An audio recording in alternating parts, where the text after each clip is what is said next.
പത്തരമാറ്റിലാണെങ്കിൽ വേർപാടിൻ്റെ വേദന അനിയും നന്ദുവും അനുഭവിക്കാനായിട്ട് തീരുമാനിക്കുകയാണ് എന്ന് കാണാനായിട്ട് സാധിക്കും. പ്രേക്ഷകരെ, പ്രിയ കൂട്ടുകാരെ, നവീൻ്റെ അമ്മ പെണ്ണ് കണ്ടതിന്, അതായത് വിവാഹം ഉറപ്പിച്ചതിന് ശേഷമാണ് രണ്ടുപേരും ഈ തീരുമാനമെടുക്കുന്നത് എന്ന് കാണാനായിട്ട് സാധിക്കും.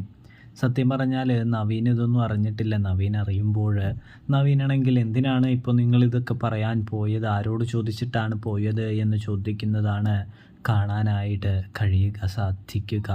ഇതെന്താടാ ഇപ്പം ഇങ്ങനെ ഒരു പറച്ചില്ല, നിനക്കിഷ്ടപ്പെട്ട പെണ്ണിനെയല്ലേ ഞങ്ങൾ പോയി പെണ്ണ് കണ്ടത് എന്ന് ചോദിക്കുമ്പോൾ ഇപ്പം വേണ്ടായിരുന്നെന്നേ ഞാൻ പറഞ്ഞുള്ളൂ, അല്ലാതെ വേറൊന്നും പറഞ്ഞില്ല എന്ന് പറയുമ്പോൾ, നിൻ്റെ സൗകര്യത്തിന് നീ പെണ്ണിനെ ഇഷ്ടപ്പെട്ടു, ഞങ്ങളത് തീരുമാനിച്ചു, തീർച്ചയായിട്ടും അത് നടക്കുമെന്ന് പറയുന്നൊരു കാഴ്ച കാണാൻ സാധിക്കും പ്രേക്ഷകർ.